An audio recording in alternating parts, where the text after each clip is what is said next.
Bonjour, bonjour tout le monde, bienvenue dans cet entretien où j'accueille Pamela Arena. Pamela que j'ai connue en 2017. Elle a été une des précurseurs de Job Bonheur qui à l'époque s'appelait Se réaliser professionnellement. C'était le premier atelier que je donnais. Et voilà, elle m'a recontactée il y a quelques temps et je trouvais vraiment intéressant qu'elle nous partage son parcours, qu'elle partage comment elle avait mis en place ce qu'elle avait imaginé à l'époque. Et voilà, je vais lui laisser la parole parce qu'elle sera beaucoup plus précise pour parler d'elle. Bienvenue, Pamela, dans cet entretien. Merci Anne-Chantal, bonjour à tous et merci de la proposition. Alors, je suis ravie d'avoir la chance d'échanger avec toi et de partager ceci. Alors, moi, donc, j'ai créé Flora Amita Soins Énergie après un long chemin, effectivement, en collaboration avec toi, parce que ça m'a beaucoup apporté pour réaliser concrètement mon projet. Et je suis donc thérapeute, j'accompagne les femmes et les hommes aussi, mais principalement les femmes à la base, pour se libérer du stress, de l'anxiété, pour développer son potentiel, aller vers un mieux-être. Voilà. En tout cas, j'ai vu que tu as plusieurs cordes à ton arc. Déjà à l'époque, tu parlais des plantes, tu parlais de faire des produits et tu parlais de massage. Comment s'est bâti ton projet sur, je dirais, les prémices de ce qu'il y avait à ce moment-là? Alors, ça a été dans le cheminement, en fait, que j'ai fait au fur et à mesure pendant 25 ans des formations tout le temps, presque tous les week-ends. Et je voyais pas vraiment comment j'allais mettre tout ça en place. Je me disais, mais tiens, ça n'a ni queue ni tête, tu fais plein de choses, où est le centre? Et un jour, j'ai eu cette vision comme ça que, en fait, tout allait se mettre en place et que ça allait donner ma propre méthode. Et aujourd'hui, j'ai développé vraiment un accompagnement qui est unique, qui se base justement avec toutes les cordes que j'ai à mon arc, comme tu dis.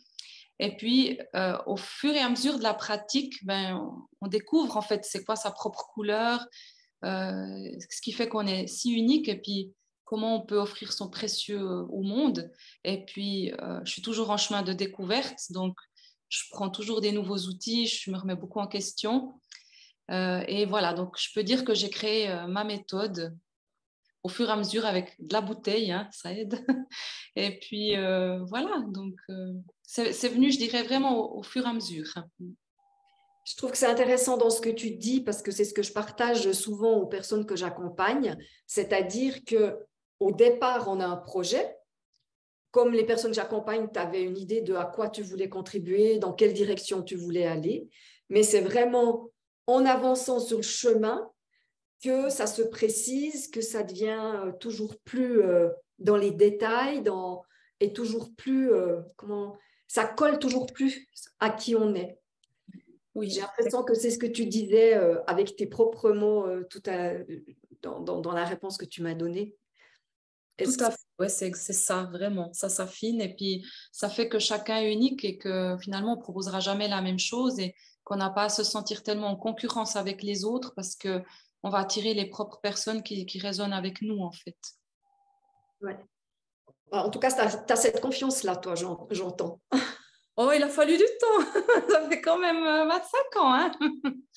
Donc ça, j'entends 25 ans de formation et Ouais. puis cette envie d'avoir ta propre activité, en tout cas qui était présente en 2017, mais je sais quand même que tu étais salarié. Alors explique ce que tu faisais avant ça. Quel était ton travail ou ton activité professionnelle avant de mettre en place ces accompagnements plus thérapeutiques de ce que tu fais maintenant?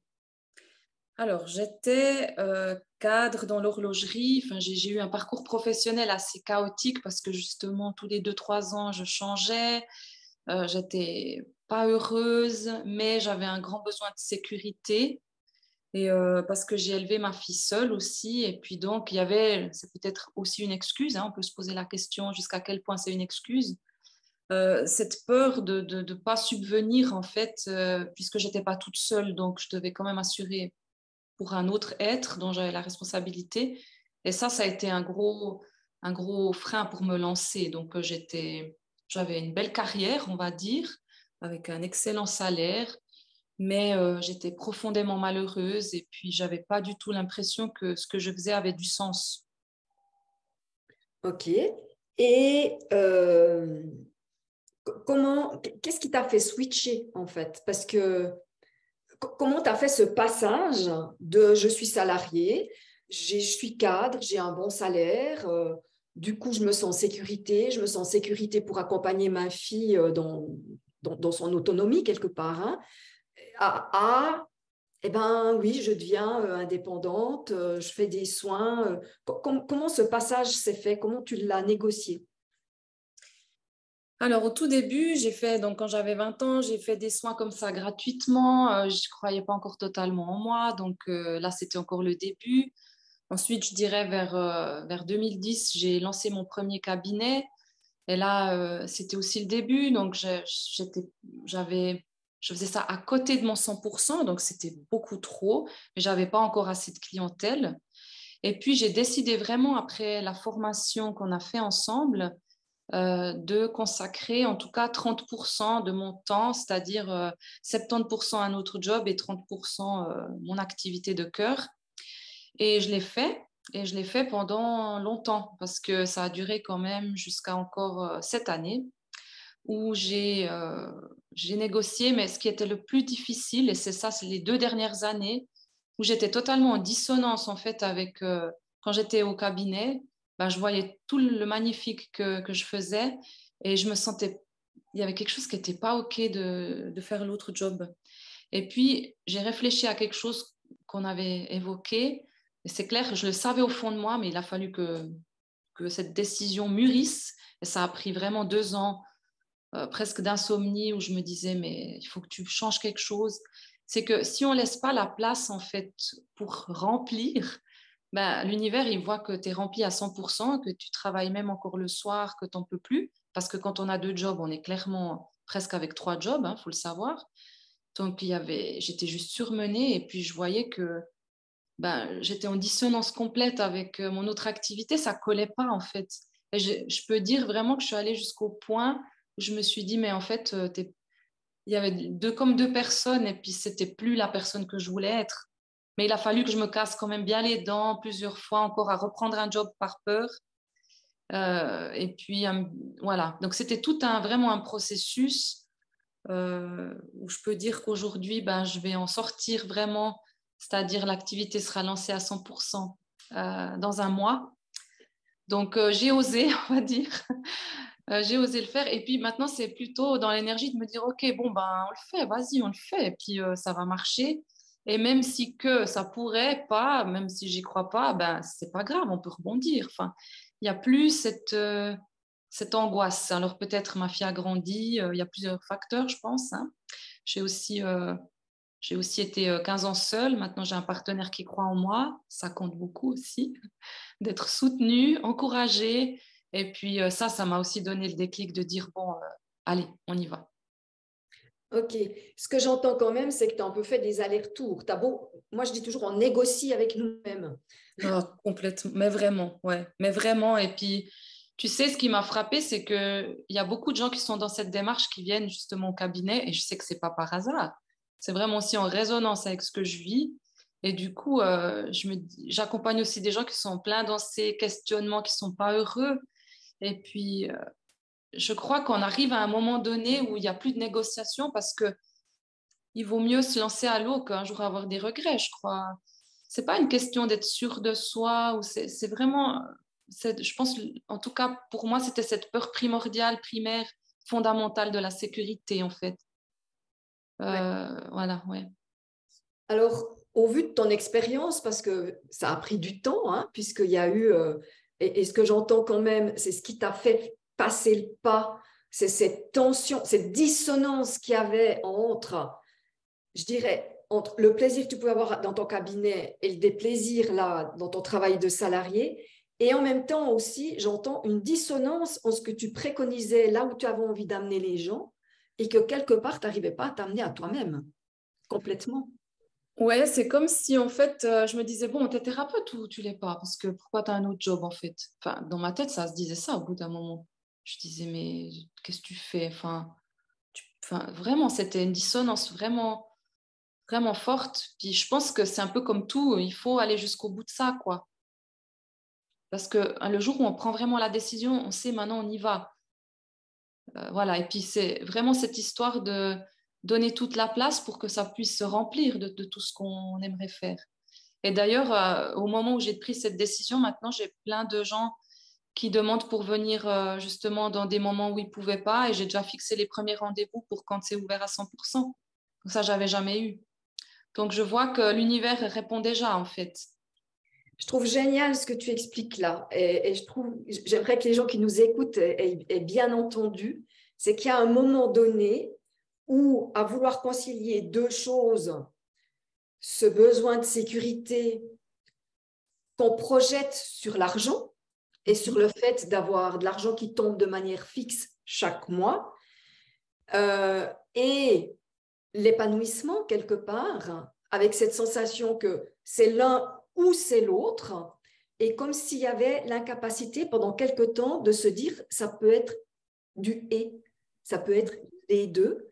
Et pour que ça soit les deux, en tout cas chez toi, moi ce que j'ai entendu, c'est que tu avais besoin de laisser de l'espace à plus de cabinets parce que t'es maman, Oui. t'avais le cabinet, ça demande aussi toute une organisation, il y a il y a tout ce qui est comptabilité, faire de la pub, des offres, etc., qui te prenait du temps, plus ton travail de salarié, juste ton emploi du temps était archi comblé et il n'y avait pas la place pour plus. Oui, tout à fait, oui, tout à fait, c'est exactement ça.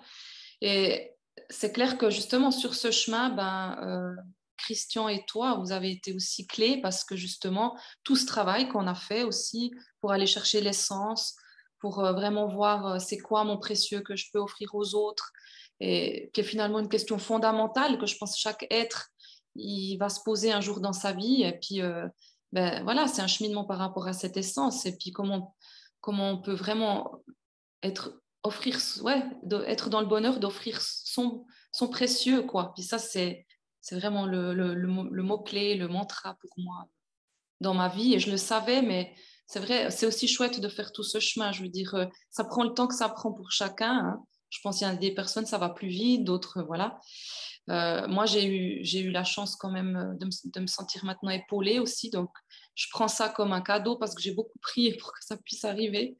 Et puis, tout arrive au moment où ça doit arriver, quoi. Ouais. Donc, j'ai beaucoup de joie, oui. Tu dis aussi quelque chose qui est important, c'est l'importance de l'entourage. Et chez toi, j'ai l'impression que ça a aussi été un élément du déclencheur qui te permet de passer à 100% indépendante, en fait. Oui, moi j'ai une situation particulière, j'ai été quand même 15 ans seule, donc 15 ans on se dit mais c'est pas possible, ben oui c'est possible, et puis 15 ans c'était long, j'y croyais plus, et puis maintenant ça fait une année que j'ai rencontré mon compagnon qui est vraiment un soutien, un partage, vraiment, quand je vous voyais vous en tant que couple, je me disais toujours waouh, c'est magnifique comment un couple ça peut être ressource, et puis ouais je voulais vraiment ça, puis grâce à ce soutien et à cet encouragement, que lui, il n'a pas peur, parce que je reçois aussi chez moi des couples où il y en a un qui veut se mettre à son compte et l'autre qui a peur. Et des fois, ça peut être parfois le compagnon qui freine, hein. Oui. Et voilà. Et puis, je me dis, waouh, c'est super parce qu'il me donne un peu le petit kick pour que ça se fasse. Et, comme tu dis, l'entourage, c'est super important. Oui. C'est évident que si tu as un compagnon qui a très peur et qui compte sur toi pour assurer sa sécurité, parce que c'est ça, hein, et qui va te retenir, eh bien, c'est plus compliqué parce que tu as comme un peu un élastique qui te tire en arrière, hein. Moi, je sais que quand mon mari s'est mis comme indépendant, moi, j'étais morte de trouille, hein. Mais vraiment, hein, en disant, non, attends, on a 3 enfants, ils sont les 3 aux études. Et il est en train de me dire, de toute façon, ça jouera. J'ai recommencé de travailler à 100%. Alors, j'avais la conscience, je ne voulais pas lui faire peser mon insécurité. Donc, j'ai recommencé de travailler à 100% pour prendre soin de mon insécurité et le laisser faire son expérience. Et quelque part, il m'a fallu 7 ans pour, à mon tour, oser partir comme indépendante. Ouais. Mais tant qu'on était salarié, moi, j'avais l'impression que j'avais pas que l'argent n'était pas un souci, en fait. Tout à fait. Donc, voilà. Qu'est-ce que, dans ton activité actuelle, qu'est-ce qui te fait le plus kiffer? C'est dans quel genre de séance? Parce que tu te dis, ou quand il se passe quoi, que tu te dis, ah, quand même, c'est génial ce que je suis en train de faire. Alors, déjà, quand je vois que les gens vont mieux, que ça leur a libéré quelque chose, et que ça peut être vraiment des personnes qui n'ont aucune idée du soin énergétique, du massage, ou qui n'ont jamais reçu ça. Je suis aussi toujours très touchée de la confiance quand c'est la première fois pour quelqu'un. Et puis de voir voilà, les transformations en fait, des gens et leur bien-être. Et voilà, c'est le plus beau cadeau pour moi, que j'ai réussi à les aider à se sentir mieux, à les aider à déposer un sac à dos, à enlever une douleur, à avancer, à croire en eux, puis que je le vois concrètement. Vraiment, c'est le plus beau cadeau, quoi. C'est vraiment, on se dit le haut de la pyramide, hein, de Maslow, c'est contribuer. Donc, quand on peut contribuer au bien-être des autres, franchement, pour moi, voilà, ça fait du sens, quoi. Là, j'ai du sens dans ma vie. Ouais. J'ai pas l'impression de travailler, j'ai juste l'impression de donner de l'amour, si je peux un peu résumer. Hein, mais c'est voilà. Ouais. Ne te gêne pas, j'aime bien entendre ça, moi. Je suis On sûre résume tout. que les personnes qui vont nous écouter, elles aimeront aussi entendre ça, parce que je pense que l'être humain, profondément, au départ, on est des êtres d'amour et qu'on a cet élan de contribution qui, petit à petit, peut être maltraité par notre milieu culturel, sociétal, éducatif, sans vouloir lancer la pierre, mais comment on vit dans une société qui manie la peur tout le temps, tout le temps, tout le temps. Moi, ça fait des années que j'écoute plus les nouvelles, par exemple, et je trouve qu'on est arrivé quasi au paroxysme de ce qu'on peut faire pour faire peur aux gens actuellement. Et du coup, comment toi, tu as traversé tes peurs? Parce que j'entends qu'il y en a eu et que finalement, elles ont lâché. Qu'est-ce qui t'a permis à un moment donné de lâcher certaines peurs? Comment tu as, je dirais, tu as géré ça? Alors, je me suis dit, alors tu parles par rapport à oser vivre son activité, hein? On parle de cette peur-là. Ça peut être celle-ci, mais il y en a peut-être eu d'autres et ça m'intéresserait de t'entendre parler des autres aussi. Parce que Oui. je rencontre la légitimité, la visibilité, la sécurité. Enfin, il y en a de multiples hein, pour les gens qui veulent devenir entrepreneurs. Hein. Alors, il y a eu quelque chose qui est venu, puis ça, je pense que c'est assez.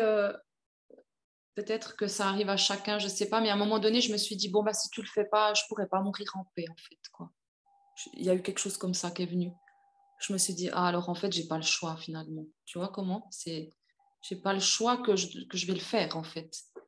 C'est comme si le poids de ne pas l'avoir fait aurait été beaucoup plus lourd que se lancer et même peut-être échouer, parce que quand on se lance à l'eau, on ne sait pas, en fait. Bien sûr, avec le mindset, il faut beaucoup travailler sur son mindset, faire des vision boards ou des tableaux où c'est qu'on met ce qu'on veut réussir, voilà, travailler sur son état intérieur, oui, pour être créateur et réussir. Mais quand même, il y a une part de risque et peut-être, voilà, on ne sait pas. Mais il y a eu un moment où le fait que si je ne le faisais pas, c'était beaucoup plus grave, en fait, la conséquence. Et ça m'a impacté. Je me suis dit, ah ouais, non, alors en fait, je vais le faire, quoi. Ça, c'était un peu la peur la plus importante. Après, la légitimité, ce syndrome de l'imposteur ou la légitimité, c'est tout un chemin aussi. Pour moi, il m'a fallu aussi, ça m'a aidé par exemple d'avoir des reconnaissances officielles comme reconnues par les caisses maladie, ce genre de choses parce que ça m'aidait à me donner une légitimité officielle. Puis après, il y a plein de légitimités officielles qu'on fait qui donnent comme ça, c'est juste pour s'assurer en fait. Hein. Puisque finalement, le retour des gens, c'est finalement la plus grande légitimité. Qu'on nous dise, écoute, tu m'as aidé, ça m'a aidé, ce qu'on a fait ensemble. Pour moi, c'est la plus grande légitimité. Mais je pense que toute personne ne peut pas se sentir légitime. Enfin, c'est vraiment aussi un peu tabou, ce genre de sujet, parce que je pense que tous les entrepreneurs le traversent, mais on n'en parle pas forcément de l'argent, de demander son paiement, son prix, poser son prix, tout ce qu'on avait travaillé en fait. Hein. Quel est mon prix? Est-ce que je suis de la bonne posture avec, Puis quand je suis à l'aise avec ma posture, ben, ça roule, quoi. Maintenant, c'est plus du tout une question, tout ça. Mais c'est vrai que c'est un chemin et on voit aussi des autres qui se lancent dans le même chemin. Donc, il y a plusieurs étapes, je dirais, comme ça. Des étapes qui passent. Et puis, au début, on a le trac. Maintenant, je ne veux pas dire j'ai presque plus le trac, mais si quelqu'un vient, je sais qu'on va faire un chouette truc et que ça va être super. Et j'ai confiance. Et voilà, c'est ce genre de choses. Mais effectivement, je pense que quand même la plus grande, c'était cette peur de sécurité, mais dans le sens de ne pas être convenable par rapport à ma fille ou de ne pas subvenir. C'est surtout ça. Alors peut-être si on est seul, on se dit c'est pas si grave de vivre au bord d'un feu avec une guitare et puis être un peu va-nu-pied, un peu hippie ou dans une caravane. Mais quand on a un enfant, tout de suite, ça nous pèse un peu ce truc. Ouais, il faut que je sois à la hauteur, il faut que j'assure, quoi. Voilà, oui. En tout cas, envie d'être une bonne maman et Oui, voilà. d'offrir le meilleur, parce que ça se travaille aussi, ça. Hein. Ouais, exactement. Ce truc, je suis une bonne mère, en fait. Est-ce que c'était pas la bonne question, hein, est-ce que je suis une bonne mère? Je me disais, non, c'est pas ça. C'est Ouais, pas ça, non, en fait, la question. bah, c'est quelque chose que je rencontre souvent chez beaucoup de femmes. Et j'ai fait une intervention pour un petit groupe où elles étaient que 4. Et sur les 4, il y en a quand même 2 qui m'ont interpellée sans que moi j'en parle. C'était sur l'argent, la relation à l'argent, en disant oui, moi, avec ma famille, mes enfants, je ne peux pas faire ci, je ne peux pas faire ça. Et en fait, euh, cette peur d'être une mauvaise maman, une mauvaise épouse, enfin, freine énormément de femmes. Énormément. C'est juste impressionnant. Et il me vient toujours cette question quand j'ai quelqu'un qui vient avec moi. Je dis, mais est-ce que c'est l'exemple que tu as envie de donner à tes enfants, qu'une maman, elle doit se sacrifier pour que ses enfants puissent réussir? Et là, toujours dire, ah ben non. Je dis, ah ben voilà. Donc, et après, on peut faire un travail hein, pour ce que j'appelle se réapproprier la mauvaise mère, entre guillemets. Mais je le comprends parce que j'ai été pleinement là-dedans. Moi, je suis quand même devenue indépendante le jour où notre dernier enfant a terminé sa formation. Ouais, je comprends. Et ce n'était pas conscient. C'est après coup, je me suis dit, je pense que dans mon inconscient, c'était OK, maintenant ils sont tous dehors, ils peuvent tous gagner leur argent, j'ai plus besoin de tenir les rênes, quoi. Tout à fait, je comprends très bien aussi, ouais. Et tu as quand même dit quelque chose aussi sur lequel j'avais envie de revenir, que je trouve qui est important. Tu disais, tout d'un coup, je me suis rendu compte que ça serait pire de me rendre compte en fin de vie que j'ai pas fait ce que j'avais envie de faire. Ouais. Et c'est le premier regret des personnes en fin de vie. C'est de ne pas avoir vécu la vie qu'ils avaient envie de vivre et de s'être adapté à l'entourage proche, mais plus vaste en fait, hein, peut-être aussi des dictats de la société, tu vois. Tout à fait, oui, vraiment. Moi, j'aimerais, parce qu'on va bientôt arriver au bout mais de cet entretien, si tu avais un conseil à donner à quelqu'un qui en est là où toi, tu étais il y a quelques années, ça serait quoi? Qu'est-ce qui t'a semblé vraiment essentiel, important? Quel conseil tu donnerais à quelqu'un qui a un projet, mais qui finalement n'ose pas aller de l'avant, ne sait pas forcément comment le concrétiser? Qu'est-ce que tu leur donnerais comme conseil? Alors déjà, de faire une formation chouette, par exemple, pour aller chercher l'essence, ça c'est vraiment quelque chose qui est... Il faut quand même faire un travail intérieur. Je pense que ça a été très déterminant avant de se lancer comme ça, dont on ne sait pas vraiment si c'est ça qu'on veut, d'aller vraiment chercher c'est quoi mon essence. Ça c'est vraiment très important de faire ce travail avant. Et puis ensuite, ce que j'ai remarqué qui fonctionne bien dans le concret, c'est de vraiment avoir un plan un plan d'action et de mettre en route, même si c'est des petites réussites chaque jour, même si c'est une petite chose, de vraiment faire pas à pas pour pouvoir se féliciter, dire ok j'ai fait ça. Mais je pense que c'est important de quand même faire un travail d'introspection d'abord. Comme ça, on est vraiment, je dirais, vraiment sûr que voilà, ça, c'est ce que j'ai envie de porter, c'est ce que j'ai envie de transmettre. Et puis, bien sûr, bon, ça fait cliché, mais de croire vraiment en soi et de comprendre que la peur, c'est juste l'autre côté de la médaille et que derrière, parfois, ça nous paraît une montagne. Je prends toujours comme exemple, ben, par exemple, cette reconnaissance ASCA, j'avais l'impression que c'était une montagne à faire, que je pouvais pas, j'étais pas capable. Et j'ai bouclé ça, mais je crois en 6 mois, avec une facilité déconcertante que je me suis dit, ah ouais, en fait, tu avais peur, mais c'était pas vrai. Mhm. En fait, la peur est pas vraie. En fait, la peur n'existe pas. C'est juste dans son inconscient, dans le mental. Et ça, vraiment, c'est... On dit aussi dans le chemin chamanique, va exactement là où tu as peur. Vas-y, parce que c'est là que tu vas progresser. Donc, va explorer ta peur, va te confronter. Et J'adore voilà. ça. Je vais le noter. Ouais, Là où est ta peur? c'est le chemin du guerrier, comme ils disent. Ouais. Mais en même temps, c'est vraiment, enfin moi je le vois, hein, et je discutais avec quelqu'un aujourd'hui, je ne sais plus qui maintenant, qui m'exprimait ça, il me disait, mais ah oui, c'était dans un accompagnement dans une constellation systémique et familiale, et la personne me disait, mais chaque fois que je suis allée là où j'avais peur, sa peur, c'était, on a parlé de la mauvaise mère, mais lui, c'était d'être un mauvais fils. Mhm. Il me dit, ça a toujours débouché sur quelque chose de bien, tout le temps. Ouais, tout à fait. Ouais. Mais c'est vrai, c'est pas un mais, c'est et en même temps, euh, c'est présent quand même. Notre mental, il n'aime pas le changement. Donc, chaque fois que tu vas amener un changement, et ça, c'est ce que je dis aussi vraiment que je répète dans mes accompagnements, c'est que ces changements, euh, le mental déteste le changement. Il le voit comme un danger systématiquement. Donc, une manière que toi, tu as utilisée qui marche, c'est d'y aller par petits pas, Mhm. parce que il se dit, c'est pas trop grave. Hein. Ouais. Il voit un petit chaton là qui est en train de faire un petit peu des pas, ça va. Parce que quand on veut faire des grands changements d'un coup, c'est une meute de lions qui nous a. Lui, il le voit comme une meute de lions. Donc, on a meilleur temps de lui présenter 1000 chats que la meute de lions, tu vois. Tout à fait. Où on a ce courage, cette force de traverser, même quand la peur est énorme. Parce qu'on n'est Mhm. pas tous fait la même chose. Mhm. Et autre chose, se faire accompagner, moi je pense effectivement, c'est important à un moment donné d'avoir un regard extérieur pour dépasser certaines choses. Et tu as vraiment parlé aussi de cette connexion à l'essence, on a parlé plusieurs fois. Mhm. D'où j'ai une question qui me vient parce que moi je m'étais connectée à mon essence et je l'ai perdue parce que mon travail de salarié était tellement prenant que je me suis redéconnectée de cette partie-là. Comment tu as fait, toi, pour rester connecté à cette essence, à cette partie, à ta vision, je dirais aussi, à ta contribution?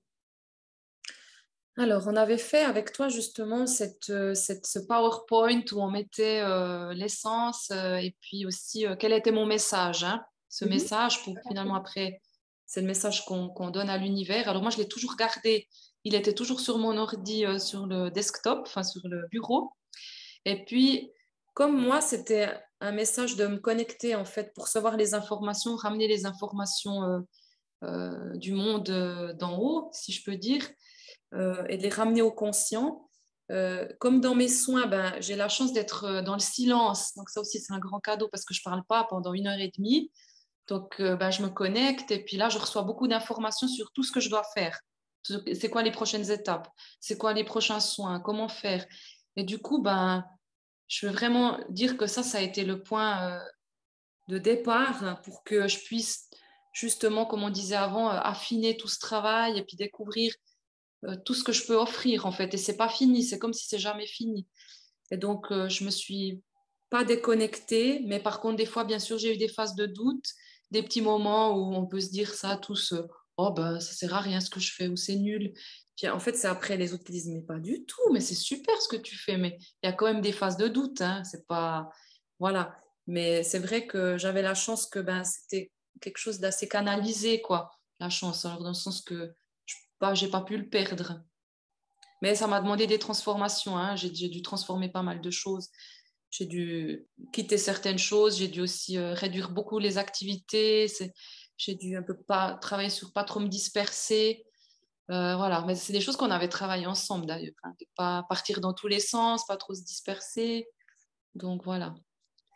Là aussi, je trouve que c'est fort ce que tu dis parce que à un moment donné, oui, il faut choisir un chemin et le marcher un bout avant de vouloir aller sur un autre. Et que si on veut marcher 3-4 chemins en même temps, eh ben, ça devient compliqué de développer quelque chose. Vraiment. Ouais. Et ce message, c'était ça, hein, dont il était porteur. Alors mon message, il a un peu évolué. Maintenant, je dis, j'accompagne les personnes pour s'aider à se libérer du stress et de l'anxiété, pour retrouver leur plein potentiel. C'est clair, il faut adapter ton message pour que ça soit aussi compris, reçu, voilà. Mais le message, enfin le travail, il reste le même, quoi, je veux dire, de ce qu'on avait défini dans cette essence. Et pour moi, le travail qu'on a fait, il a été très porteur et très profond comme ça. Parce qu'on a aussi été regardé dans l'enfance, ce qu'on aimait faire. Et puis, ça m'avait tilté quand on avait fait ce dessin sur toute notre vie, que quand on était petit, on n'avait aucune implication d'argent, il n'y avait pas quelque chose que... Donc, en fait, on faisait des choses qu'on aimait faire et on ne se posait pas de questions. Et souvent, je répète ça au cabinet aux gens qui me disent mais je ne sais pas ce que j'ai envie de faire. Ben, je leur dis reconnecte-toi quand tu étais petite, tu aimais faire quoi? Parce que souvent, il y a des pistes là, hein. Ça, Oui. on avait vu ensemble. Ouais, c'était la ligne de vie de l'estime de soi. Ouais. En fait. Ouais, voilà. Alors, tu m'as dit avant qu'on enregistre que tu allais évoluer vers quelque chose, tu étais un peu en plein changement. Est-ce que tu peux parler de ces changements? Comme ça, les gens te connaîtront encore un peu plus. Oui, donc bah, déjà, tout d'abord, il y aura une disponibilité full-time, c'est-à-dire que j'avais beaucoup de demandes pour autre chose que les horaires que j'avais. Donc là, ça sera ouvert 100%. Et puis, je fais déjà des cercles de femmes qui s'étaient arrêtés pendant le Covid. Et donc, justement, vu que j'étais tellement surchargée, j'ai pas pu reprendre. Donc, c'est des cercles de parole pour les femmes, mais c'est aussi des cercles de méditation où j'organise des voyages intérieurs en les guidant sur différents thèmes comme l'enfant intérieur, voilà, plein de choses.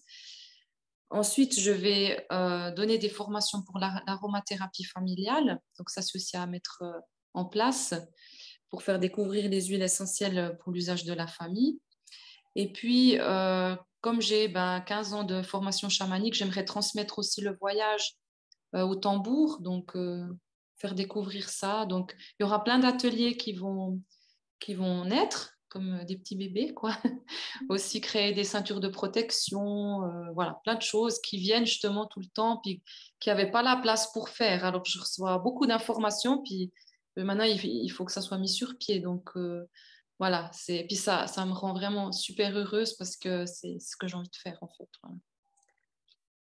Donc, pour les gens qui veulent te trouver en présentiel, tu habites en Suisse, à Bienne. Hein, mais ce que j'ai entendu, tu fais aussi des soins en ligne, en fait, enfin, hors présence. Oui, alors, par exemple, je fais des soins à distance pour les personnes qui auraient envie de recevoir un soin, mais comme je travaille justement par canalisation, je travaille aussi avec des plantes, des fleurs, des élixirs, et là, je peux faire des lectures énergétiques en fonctionnant sur différents tarots, donc je peux aussi accompagner les gens de cette manière-là, donc à distance depuis le monde entier, oui. Ok. J'avais envie parce que bon, moi j'ai une communauté, il y a beaucoup de gens qui sont pas suisses, je vais le dire comme ça, qui viennent Oui, de France ou de Belgique, voire du Québec. Et l'idée, c'était comment les gens peuvent te contacter, comment ils peuvent aussi. Donc, sachez que vous retrouverez tous les liens de Pamela, mais qui, dans son activité professionnelle, son activité, c'est sous le nom de Flora Amita. Je regarde parce que moi, je te connaissais sous le nom de Pamela. Donc, vous aurez les liens sur ses réseaux sociaux, sur son site Internet. Et du coup, ça vous permettra de prendre contact avec elle. Mot de la fin, qu'est-ce que tu auras envie de dire? Alors, mot de la fin, merci beaucoup Anne-Chantal pour tout ce que tu m'as inspiré, pour tout ce que tu fais pour les autres. Et je vois cette communauté, je trouve ça super inspirant et je vois que ça grandit un peu partout, comme si en fait, finalement, avoir un job bonheur ou être son job bonheur ou offrir son précieux, ça devient vraiment, je ne vais pas dire l'urgence, mais quelque chose de très important pour tous les êtres. Et j'espère que chacun peut vraiment trouver son précieux et être heureux. Voilà. Eh ben, merci beaucoup, Pamela. Et puis toi aussi, tu fais partie de ces gens qui accompagnent pour aider à être de plus en plus qui on est vraiment et d'enlever le personnage, je dirais, pour être vraiment qui on est. Donc, merci à toi. Et donc, je vous laisse retrouver Pamela sur ses réseaux et je vous dis à tout bientôt. Bye bye. Bye bye. Merci à toi.